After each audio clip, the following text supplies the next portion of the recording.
আজি ৰেচিপিটো হৈছে তিলৰ সৈতে মাছৰ জোল। হেল্ল' ফ্ৰেণ্ডছ, নমস্কাৰ। মই নতুন এটা ভিডিঅ'লৈ সকলোকে স্বাগতম জনাইছোঁ।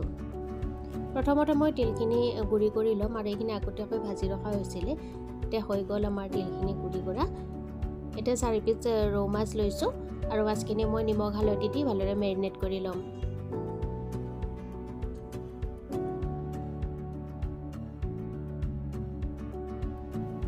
কেৰাহী গৰম কৰা হৈ গ'ল আৰু প্ৰয়োজন মতে মই মিঠাতেল দি লৈছোঁ আৰু তেলখিনি ভালদৰে গৰম কৰি ল'ম।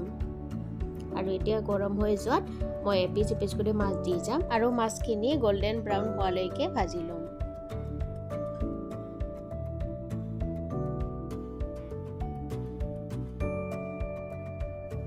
মাছখিনি ভাজি লোৱা হৈ গ'ল। এতিয়া মই মাছখিনি এখন প্লেটত নুমাই ল'ম।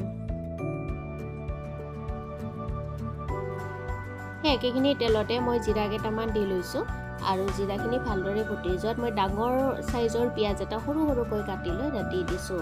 আৰু এতিয়া পিঁয়াজখিনি অলপ সময় ভাজি লওঁ। অলপ সময় মানে 1-2 ছেকেণ্ডমান ভাজি লৈছোঁ আৰু তাৰপিছত কেঁচা জলকীয়া মই 2টা কাটি দিছোঁ।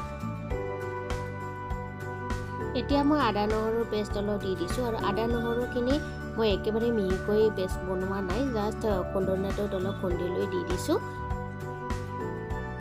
এতিয়া ভালদৰে লৰাই দিছোঁ যাতে পিঁয়াজ আৰু আদা নহৰুখিনি অলপ ৰঙচুৱা হৈ যায়।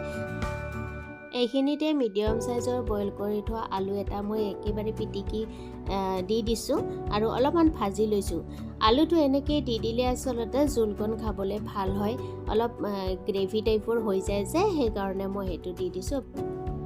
যদি আলুটো নিদিয়াকৈও জোলকণ বনাব বিচাৰে তেতিয়াহ'লে তেনেকৈও বনাব পাৰে, সেইটো আপোনাৰ নিজৰ মন পচন্দ মতে কৰি ল'লেই হ'ল, যোনে যেনেকৈ বিচাৰে মানে ভাল পায়। আৰু এইখিনিতে মই সোৱাদ অনুসৰি নিমখ আৰু হালধি গুড়ি অলপ দি লৈছোঁ আৰু অলপ ভালদৰে ভাজি লৈছোঁ। আৰু এতিয়া মই গুড়ি কৰি থোৱা তিলখিনি তাত এড কৰি দিছোঁ। আৰু তিলখিনি আচলতে পানী দিয়াৰ পিছত দিলেও কথা নাই, কিন্তু মই আগতীয়াকৈ দি দিছোঁ আৰু এনেকৈ দিলে মই ভাল পাওঁ, সেইকাৰণে মই দি লৈছোঁ। আৰু অলপমান লৰাই দি তাত অলপ পানী দি দিছোঁ প্ৰয়োজন মতে, যিমানকণমান পানী প্ৰয়োজন হয়। আৰু এতিয়া ভালদৰে অলপ লৰাই দিছোঁ। এইখিনি মই হাই ফ্লেমত উতলি থাকিব দিম। 1 মিনিটমান সময় হাই ফ্লেমত ৰখাৰ পিছত এতিয়া মই মাছখিনি তাত এড কৰি দি দিছোঁ আৰু এতিয়া গেছৰ ফ্লেমটো মই মিডিয়াম কৰি ৰাখিছোঁ আৰু এনেকৈ মই 2 মিনিট সময় ৰাখি থৈ দিম। এইখিনিতে জিৰা পেষ্ট অলপ দি লৈছোঁ আৰু গেছৰ ফ্লেমটো একেবাৰে ল' কৰি মই 1 মিনিটমান সময় এনেদৰে ৰাখি থ'ম।